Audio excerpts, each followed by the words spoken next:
आदरणीय दर्शकवृन्द नमस्कार।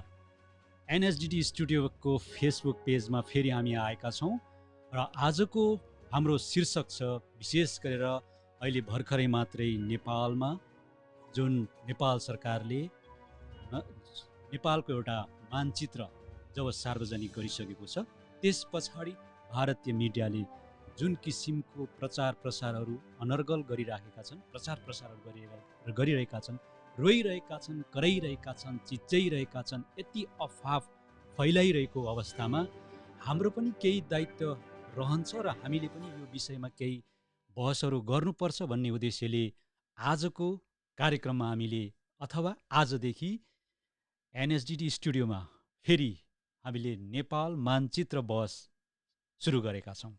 यहाँ तपाईहरू हामी सबै जोड्न सक्छौँ। तपाईहरूले आफ्ना कुराहरू राख्न सक्नुहुनेछ, आफ्ना विचारहरू राख्न सक्नुहुनेछ, तर अलिकति हामीले अध्ययनशील भएर आफ्नो कुराहरू यहाँहरू समक्ष राख्नको निम्ति हामी अनुरोध गर्न चाहन्छौँ। र अबदेखिको यो हङकङ गतिविधिको श्रृङ्खलादेखि अर्को पछाडिको श्रृङ्खला नेपाल मानचित्र बहस सुरु भइसकेको छ र यहाँ हङकङमा रहनुभएका हामी सम्पूर्ण नेपाली जो विशेष गरेर सङ्घ संस्थाहरू अगुवाई गरेर बसिरहनु हुने नेपाली समुदाय र लगायत हाम्रा सम्पूर्ण नेपाली समुदायहरू जो यो विषयमा र विशेष गरेर नेपालको अहिले जुन मानचित्रहरू थियो यो अलिकति कतिपय मिडिया साथीहरूले भन्ने क्रममा पनि अलिकति कमजोरी त्रुटि गरिरहेको मैले देखिरहेको अवस्था छ। जसरी नयाँ सार्वजनिक नक्सा भनेर भनिएको छ त्यो कदापि होइन। यो हामीले बहस गर्दै गर्दा यो विषयमा अलिकति ध्यान दिनुपर्ने हुन्छ। यो जुन मानचित्र अहिले निस्किएको छ, निकालिएको छ, सार्वजनिक गरिएको छ, यो नै नेपालको पुरानो 1816 जुन तत्कालीन ब्रिटिस र इन्डियासँग सम्झौता गरिएको यो सुगौली सन्धि भनिन्छ, त्यस बेलादेखि नै यो रहेको जुन नक्सा छ त्यो नक्सा अहिले भर्खरै मात्र केपी सरकार ओलीको अगुवाईमा यो सार्वजनिक भएको छ। र यो बहसहरू आज यिनै विषयमा अलिकति हामी छेडछाडको भन्दा पनि अलिकति हाम्रो पनि आपत्ति रहनेछ र हामी यसमा पनि गम्भीर रूपमा रहेका छौँ। भारतले जुन तरिकाले योभन्दा अगाडि जुन आफ्नो राजनीतिक एउटा मेप प्रस्तुत गरेको थियो त्यसप्रति आपत्ति जनाइएको अवस्था थियो। तर हुँदाहुँदै अहिले भर्खरै मात्रै फेरि भारतले लिपुलेख हुँदै माथि मानव सरोवर जाने जुन स्थल जाने धार्मिक स्थल जाने ठाउँमा बाटो बनाइसकेपछि त्यस पछाडि नेपाल सरकारबाट निस्किएको यो जुन यसलाई भन्छ अहिले एकदमै यो एउटा राजनीतिक आन्दोलन पनि हो। नेपाल सरकारले राजनीतिक आन्दोलन भन्दा पनि आफ्नो ऐतिहासिक आधारमा जुन तरिकाले प्रमाणसहित पेश गरेर यो सार्वजनिक गरेको छ त्यस पछाडि भारत सरकारले आपत्ति जनाइसकेको छ। नेपाल सरकारले यो सार्वजनिक गरेको मानचित्र अथवा नक्सा हामीलाई आपत्ति छ, हामी मान्दैनौँ भनेर भनिरहेको अवस्था छ। यो एउटा रहेको छ भने अर्को कुरो विशेष गरेर भारतीय मिडियाहरूको एकदमै अनर्गल तथ्यहीन प्रचार प्रसारहरूमा यति लागिरहेको छ र यसलाई खण्डन गर्नको निम्ति प्रत्येक व्यक्ति हामी नेपालीहरूले प्रत्येक व्यक्तिले आफ्नो सामाजिक सञ्जाल अथवा आफ्नो अनलाइन मार्फत तथ्यगत रूपमा त्यसलाई प्रतिवाद गर्दै हामीले अब गर्ने समय आएको छ र यही विषयमा आज हामी फेरि नयाँ बहस लिएर तपाईहरूको समक्ष आएका छौँ।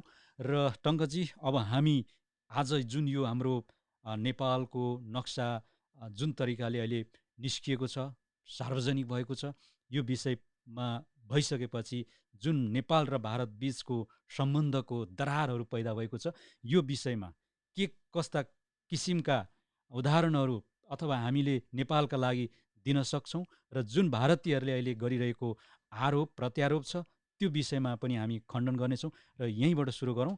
टङ्कजी अब तपाईँको विचार सुरु गरौँ। हजुर नमस्कार। यो नयाँ कार्यक्रम आजबाट मात्रै हामी सुरु गरेका छौँ।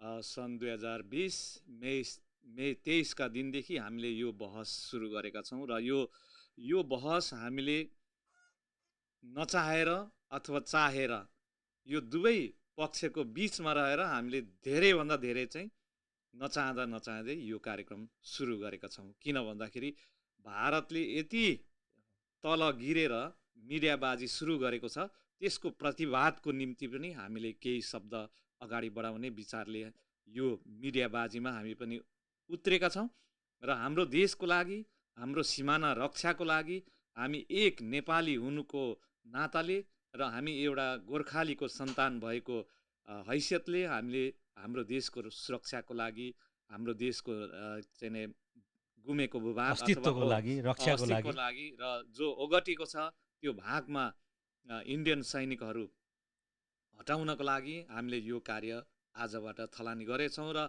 विश्वभर रहनुभएका जति पनि नेपाली दाजुभाइ दिदीबहिनी हुनुहुन्छ, हाम्रो देशको लागि अघि इन्द्र लक्ष्मज्यूले भन्नुभयो, उहाँले चाहिँ हाम्रो सामाजिक सञ्जालबाट जति पनि एउटा प्रमाणहरू विविध पत्र पत्रिकामा आउँछन् त्यसलाई हेरेर त्यसलाई चाहिँ आधार मानेर हामीले चाहिँ आफ्नो विचारहरू राखौँ र हरेक नेपालीले यो गर्न हाम्रो दायित्व पनि हो र गर्नु पनि पर्छ।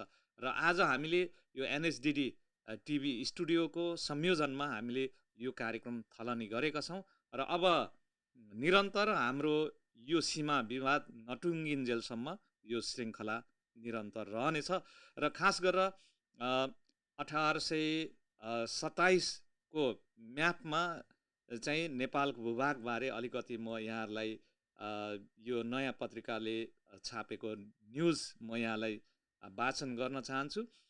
1827 को नक्सामा चाहिँ Library of Congress Washington DC, अमेरिकाको राजधानी वासिङटन डिसी स्थित Library of Congress geography and map डिभिजनमा क्याटलग नम्बर G7650 र S260.15 मा यो नक्सा सङ्ग्रहित छ।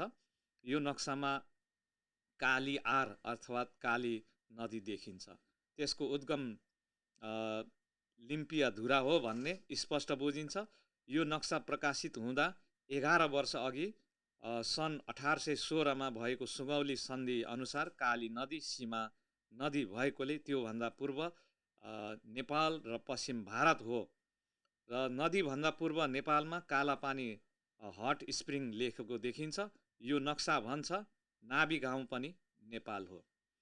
र त्यसै गरी 1856 को नक्सामा ब्रिटिस म्युजियम लाइब्रेरी लन्डन, यो नक्सा बेलायतको लन्डन स्थित ब्रिटिस म्युजियम लाइब्रेरीको Indian office record map collection shelf mark number IOR.X/2996/1 मा सङ्ग्रहित छ। तर 1879 मा ब्रिटिस भारतले अर्को नक्सा निकाल्यो जसमा कार्टोग्राफिक सङ्केत चिन्हबाट नेपाली भूमि, कुटी, नाभि र गुन्जीलाई भारतमा पार्यो। अझ वर्तमान भारतले त लिपुलेक भन्दा यता आएर कालापानी पनि कब्जा गरेको छ। गत 2 नोभेम्बरमा भारत आफैले प्रकाशित गरेको नक्सामा पनि लिम्पियाधुराबाट आएको नदीलाई काली नदी भनिएको छ। तर त्यसको 6 दिनपछि काली लेखेको मेटेर नयाँ नक्सा सार्वजनिक गरियो भनेर भनेको छ। हेर्नुहोस्, अब यो आधारलाई हेर्दाखेरि कालापानी, लिपुलेक, लिम्पियाधुरा चाहिँ हाम्रो देश चाहिँ हो भनेर चाहिँ एकदमै पुरानो चाहिँ प्रमाण छ। यो आधारलाई मान्दा के भन्नुहुन्छ तपाईँ? जस्तो यो सुगौली सन्धिकै जुन मार्च 4, 1816 मा भएको थियो ब्रिटिस इन्डिया गभर्मेन्ट र तत्कालीन नेपाल सरकारको बिचमा, र त्यो सन्धि नै अहिलेको आधिकारिक रूपमा मानिएको छ। र तर 1814 देखि 16 सम्म नेपाल र तत्कालीन अवस्थामा त्यहाँका भारतीय ब्रिटिस इस्ट इन्डिया कम्पनीसँग युद्ध हुँदाखेरि पछाडि हारिसकेपछि युद्धमा हारिसकेपछि यो सम्झौता गर्न बाध्य भएको थियो। त्यति बेला नेपालको सिमाना अझै उता थियो, पश्चिममा काङ्गडा भन्ने कुरा पनि आइराखेको अवस्था छ हैन, यो ग्रेटर नेपालको थियो त्यति बेला। अब यो अवस्था सिर्जना भइरहँदाखेरि जब त्यो युद्धमा पराजित भइसकेपछि मार्च 4, 1816 मा जुन सन्धि भएको थियो, त्यो सन्धिको जुन काली नदी भनिएको छ, त्यो काली नदी लिम्पियाधुरा को शिरबाट त्यो काली नदी बग्दो रहेछ, हो बग्ने भनेर हो यहाँ अहिले हाम्रो प्राविधिक मित्र देवमानज्यू तपाईँले देखाइदिनु होला, अलिकति त्यसमा सजिलो पनि हुन्छ। जुन लिम्पियाधुरा यो माथि देखाइएको छ चुच्चो, त्यो चुच्चोबाट बग्ने जुन नदी नै वास्तवमा काली नदी भनेर त्यो लिम्पियाधुराबाट हजुर बगेको पानीलाई होइन, हजुर बगेको खोला, त्यो ठुलो खोला छ, त्यो खोला छ भन्ने कुरा भनाइ आएको छ। त्यही खोला नै काली नदी हो भन्ने कुराहरू चाहिँ प्रष्ट रूपमा लेखिएको छ। त्यसमा के पनि भनिएको छ भने 1816मा त्यो भइगयो, 1837मा पनि त्यही लिम्पियाधुराबाटै बगेको नदीलाई काली नदी भनेर त्यसलाई फेरि दोस्रोचोटि पनि त्यो संशोधनमा पनि त्यही तरिकाले लेखिएको छ। 1856मा पनि 1856सम्म आइपुग्दा पनि त्यही लिम्पियाधुराकैबाट बगेको नदीलाई काली नदी सीमा अथवा यहाँदेखि पूर्वमा रहेका जति पनि गाउँहरू छ, यो गुन्जी होइन, यो नाभी के भन्नेहरू छ, अब त्यो ठाउँहरू जति पनि यो काली नदीदेखि पूर्वको भाग चाहिँ नेपालको हो भन्ने खालको कुराहरू चाहिँ आइसकेको छ। अब यो आइसकेको मात्रै होइन, स्पष्ट प्रमाण नै छ, स्पष्ट त्यो छ। तर अब जति पनि ती आधारहरू त्यस पछाडि 1857मा यो जुन सीमाङ्कनको कुराहरूमा भारतीय पक्षबाट चाहिँ अलिक सचेत भएर गरिरहेको भन्ने चाहिँ बुझिन्छ। तर तत्कालीन समयका सरकारहरू यो विषयमा अलिकति मौन भएको कारणले यो पछिल्लो चरण अहिलेसम्म आइपुग्दाखेरि यो जुन बहस छ, यो सीमा विवादको कुराहरू चाहिँ निस्कन, मुखमा निस्किने, वार्तामा आउन नसक्ने, वार्तामा बस्न राख्न खोजे फेरि उनीहरूलाई आउनै नमान्ने, यो अवस्थामा अहिलेसम्म नेपालको यो जुन सीमा विवादको कारण यो आएको छ। वास्तवमा सीमा विवादै होइन यो, किनभने सीमा बकैदा तोकिसकेको छ। तर जब भारतले आफ्नो मोनोपोली तरिकाले अब ठुलो भाइ अथवा हेपा प्रविधि अथवा साम्राज्यवाद नीति अपनाएर त्यस पछाडि पनि यो लगभग यो 1962देखि यता, जब यो 1962देखि यता मात्रै अलिकति यिनीहरू चाहिँ धेरै मात्रामा चलखेल गरेको अवस्था देखिएको छ। 1857सम्म ब्रिटिस इन्डिया कम्पनीले 56सम्म देखाइरहेको थियो, 57 पछाडि देखाउन छोडेको भन्ने कुराहरू आइराखेको अवस्था। तर अब त्यति यो एउटा ऐतिहासिक तथ्यहरू छन्। लिम्पियाधुरा लिपुलेक भनेको त यता नेपालकै कालापानी, त पक्का नेपालकै भूभागहरू हुन्। तर अब अहिले यी कुराहरू ऐतिहासिक प्रमाण र त्यति बेलाका जुन सरकारसँग सहमति भएर बनाइएको त्यो छँदैछ प्रमाणहरू। अब यस पछाडि जाउँ कि जस्तो त्यति बेलाको तत्कालीन जुन लिम्पियाधुरादेखि यतापट्टिको भाग, अब यो गुन्जी नाभी के भनिरहेछ, दाइ एकचोटि देखाइदिनु होला तपाईँले, यहाँनिर ठाउँहरू छ। त्यो ठाउँहरूको स्थानीयहरूले पनि तत्कालीन अवस्थामा लिम्पियाधुरा अथवा यो नेपालकै भूभागमा समेटिएर त्यो सहर्ष स्वीकार गरेको अवस्था हो। अब यो तपाईँले बोल्दा गर्दै पनि यो रेडियोकर्मी भैरव रिसालले चाहिँ 2018 सालमा त्यहाँ गएर चाहिँ जुन मतगणना अथवा जनगणनामा गएर नाम लेखाएको चाहिँ उहाँले बताउनु भएको छ। र हिजो मात्र मैले एउटा बहसमा मैले सुने कि त्यहाँको मान्छेहरूले नेपालमा तिरो तिरेको प्रमाणहरू पनि छ। त्यो पनि भयो। अर्को कुरो 2015 सालकै कुरा गरौँ। 2015 सालमा त्यहाँबाट निर्वाचित मान्छेहरू पनि, प्रतिनिधिहरू पनि भएको, 2018 सालसम्म त्यहाँका जनताहरूले कर तिरेको, तिरो तिरेको यथेष्ट प्रमाणहरू अझै पनि छँदैछन्। तर अब भारतीयहरूले चाहिँ अहिले के दाबी गरेछन् भने त्यो क्षेत्रका मान्छेहरूले भारतको रासन कार्ड सम्पूर्णले लिइसकेको हुनाले त्यो चाहिँ नेपालीले त्यो भन्नु चाहिँ एकदम बेतुकको कुरा हो भनेर चाहिँ दाबी अहिले गरिरहेको छ। भारतीय मिडियामा जुन किसिमको प्रचारहरू आएको छ नि त्यो प्रचारहरू ले उनीहरूले त्यही आधार एउटा मान्न सक्छन्, तर जुन ऐतिहासिक आधारहरू उनीहरूले बुझेर पनि उनीहरूले त्यो विषयमा प्रवेशै गर्दैनन्। अब यो अहिले जुन यो बहसहरू अहिले आइसकेको छ, यो अवस्थामा आउँदाखेरि व्यक्ति विशेषको कुराहरू उठाउने, तिमीहरूलाई हामी चाहिँ के अरे यो विषय तिमीहरूले उठाउनै नहुने, अथवा यो चाइनाले तिमीहरूलाई चाहिँ उकासेको हो होइन, अथवा तिमीहरू हाम्रो देशभन्दा धेरै सानो छौ, सानो एउटा छौ एउटा होइन, राज्य जत्रो मात्र यस्तो छौ भनेर होइन। किसिमको जुन कुतर्क बहस विषय त सीमासँगको छ नि, हजुर तर बहस उनीहरूले त्यो विषयलाई, त्यो ऐतिहासिक प्रमाण थाहा छ उनीहरूलाई, तर त्यो विषयमा उनीहरू प्रवेश गर्दैनन्। र अब तिमीहरू यहाँ आउँछौ, हामीले खानु दिएको छ, पाल्नु दिएको छ होइन, यो सदियौँदेखि भाइ र रोटी बेटीको सम्बन्ध हो होइन, हो, एउटै आँगनमा एउटै बसेको। आँगनमा बसेको, एउटै ब्लड हो। यो त्यो 200 वर्ष अगाडिको केस किन निकाल्छौ भन्ने खालको भनाइ उनीहरूले त्यो तर्क गरिराखेको अवस्था छ। त्यो हिसाबले पनि बुझ्ने हो भने त्यो तथ्य त उनीहरूले पनि स्वीकार गरेकै रहेछ नि त भन्ने त हो, बुझ्यो नि होइन, अवश्य अवश्य। होइन?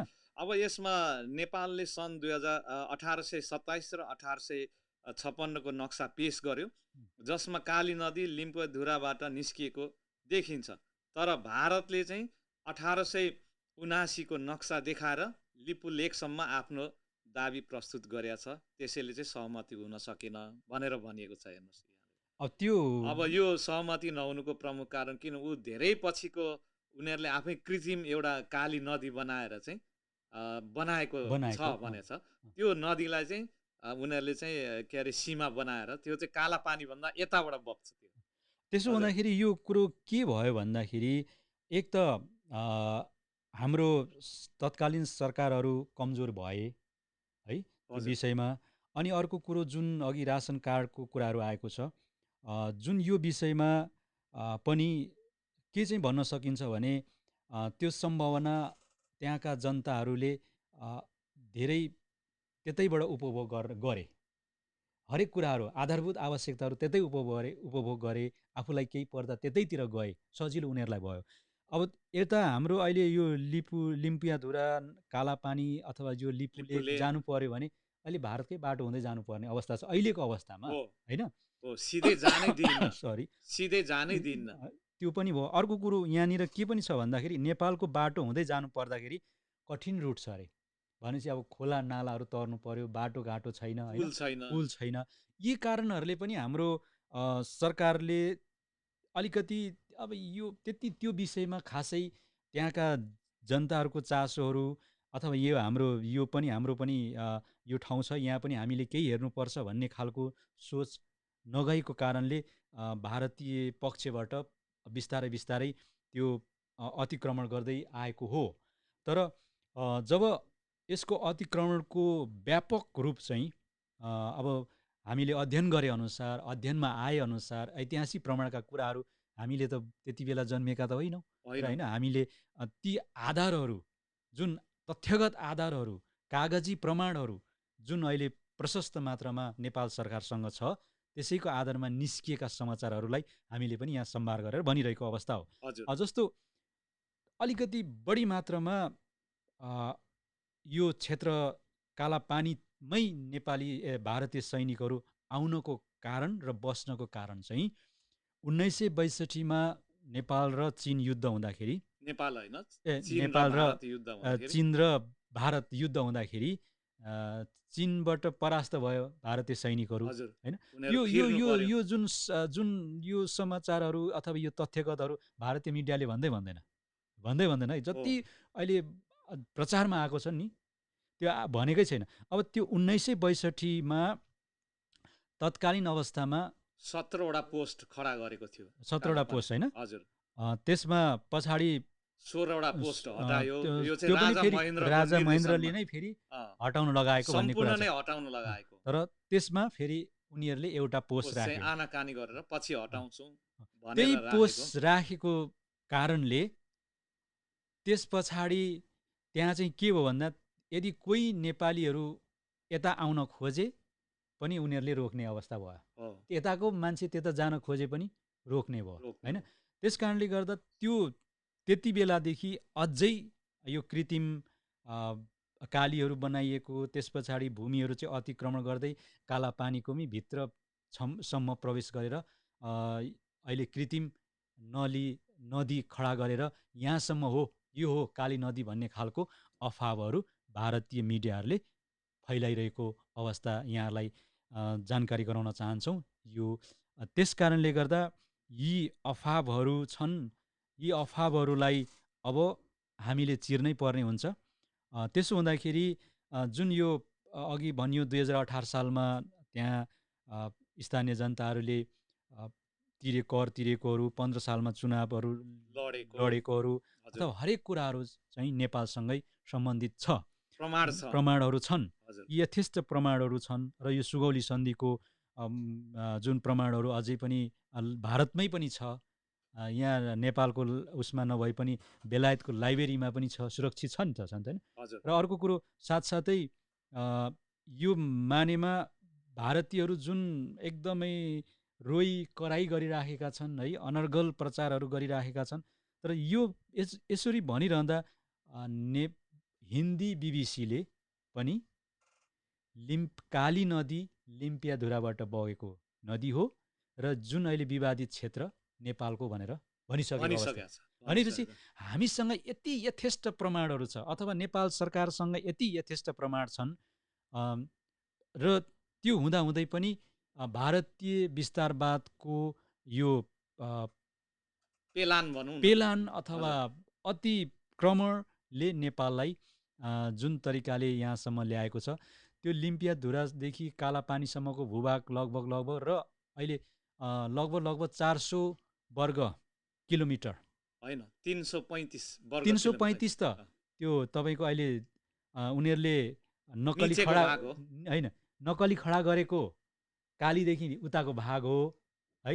तर जुन फेरि यता तपाईँको त्यो टुक्रा देखाइदिनुहोस् त, अघिको त्यहाँनिर देखाइएको छ, त्यस पछाडि फेरि यता तपाईँको अर्को टुक्रा छ, जुन टुक्रामा देखिन्छ अहिले यहाँ हाम्रो मलाई लाग्छ 62 लगभग झन्नै 62 किलोमिटर वर्ग किलोमिटर हेर्नुहोस् त, 62 वर्ग किलोमिटर भनिएको छ है।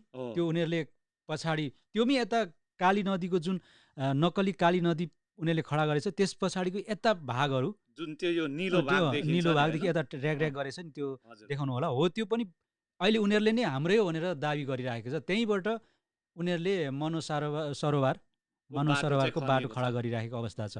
भनिसकेपछि 335 र 62ले झन्नै 400 हुन्छ होइन, 400 वर्ग किलोमिटर पश्चिम हडपिएको छ यो लिम्पियाधुरादेखि यता कालापानीसम्मको जमिन। तर समग्रमा नेपालको सीमा समग्रमा अन्य भूभागहरू गरेर 54 क्षेत्रमा मिचिएको अवस्था छ। त्यसमा लगभग 60,000 वर्ग किलोमिटर, 60,000 भनेर यहाँ भनिएको छ। यो 60,000 होइन, सबै यो नयाँ नक्सामा समेटिएको छ। अहिले चाहिँ नयाँ नयाँ भनौँ न, अब नयाँ त होइन, यो पुरानै नक्सा हो, तर अहिले जारी गरिएको नक्सामा हैन समेटिएको छ। हुन त अब यो पहिल्यैबाट यसको समेटिएको थिएन। अब किनभने पहिला अलिकति यो टुक्रा देखिएको थिएन जस्तो लाग्छ मलाई। अब यो कस्तो छ, यो पुरानो नक्सामा चाहिँ यो जुन टुक्रा थियो, जुन चराको चुच्चो जस्तो, त्यो पहिलो नक्सामा थियो, तर बिचमा आएर त्यो नक्सा चाहिँ हाम्रै नेपाल सरकारकै कमजोरी हो नि त, त्यो कमजोरीले त्यो नक्सा चाहिँ ठुन्क्यायो। तर यथार्थमा त्यो के अरे गलत कुरा लुकाएर कहिले पनि लुक्दैन। हेर्नुहोस्, सत्य कुरा त जहिले पनि सत्य नै हुन्छ, र अन्त्यमा सत्य कुरो अथवा सत्य साबित भएको छ।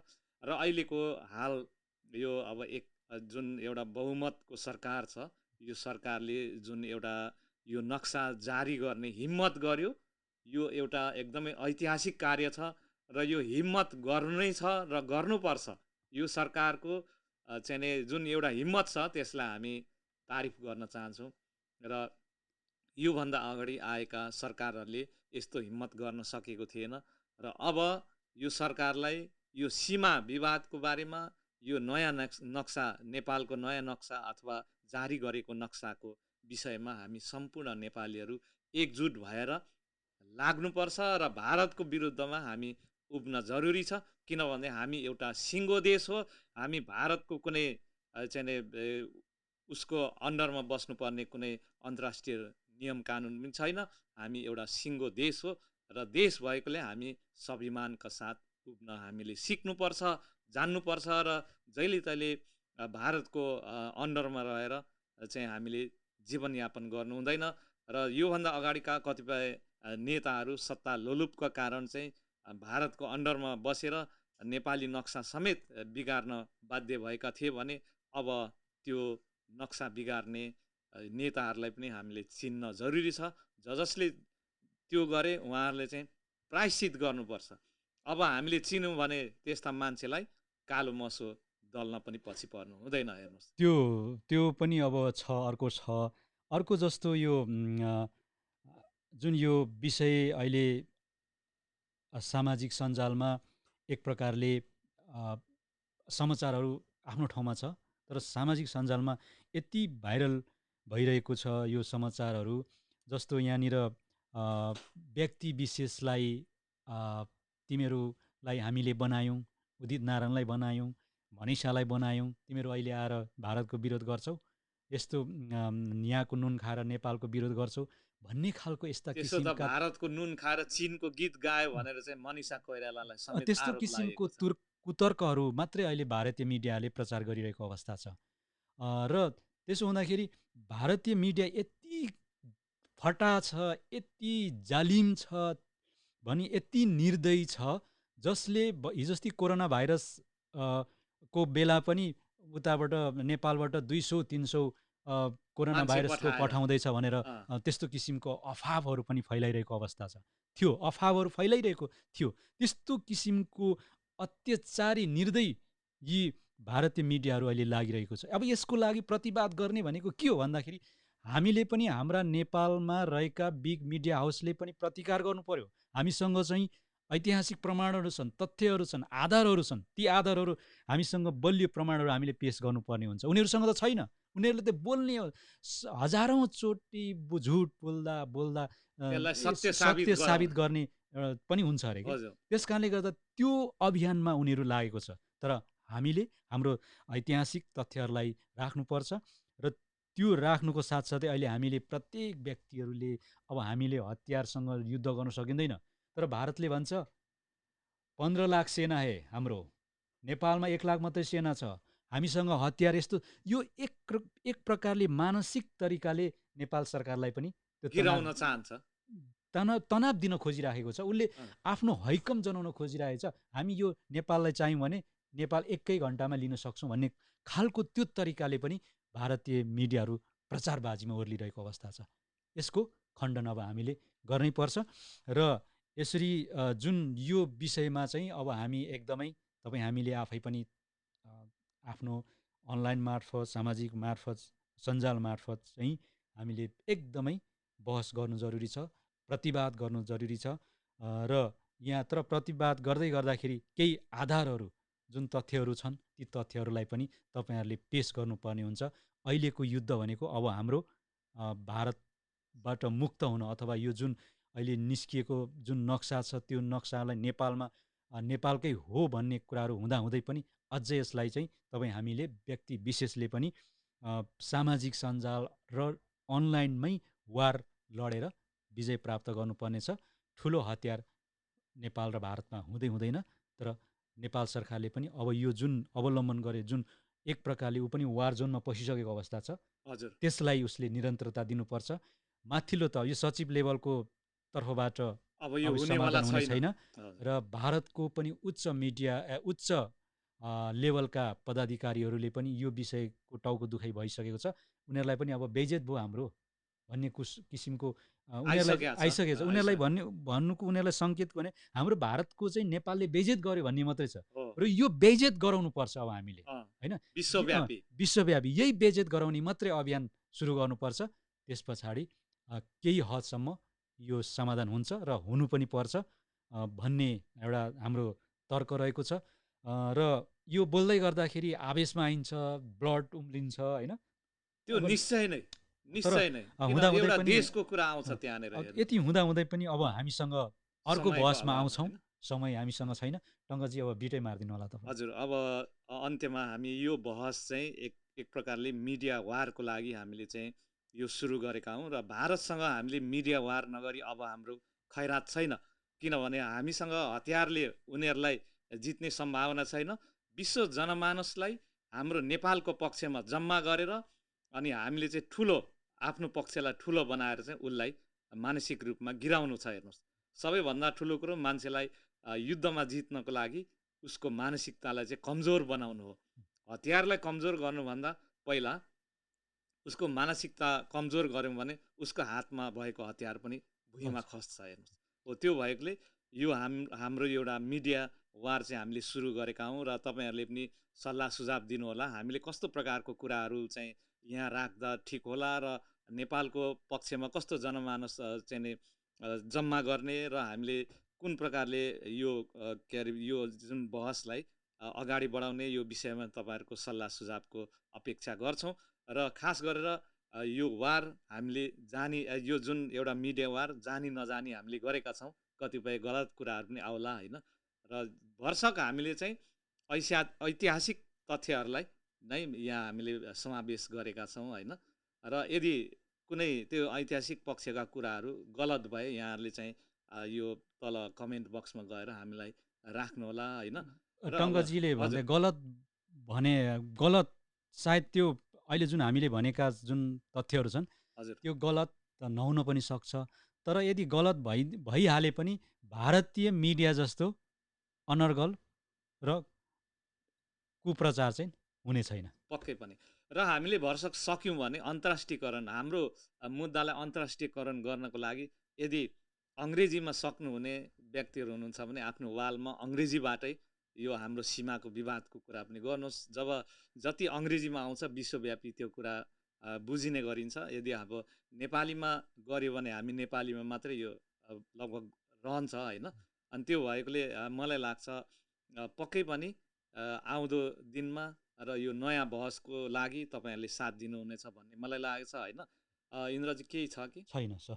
हजुर, अब हामी कार्यक्रमको अन्तिम चरणमा पुग्यौँ। यो नेपाली मानचित्र बहसको यो पहिलो श्रृङ्खला यस्तै नै रह्यो र यहाँहरूलाई के कस्तो लाग्यो कृपया चाहिँ सल्लाह सुझाव दिनुहोला। आजको यस कार्यक्रमका प्रस्तुता हामी द्वय इन्द्र लक्ष्म, म टङ्क सम्माम्पी र कार्यक्रम निर्देशक देवमान तुम्माम्पी एनएचडिडी टिभीको तर्फबाट हामी सम्पूर्ण बिदा हुन चाहन्छौँ। नमस्ते।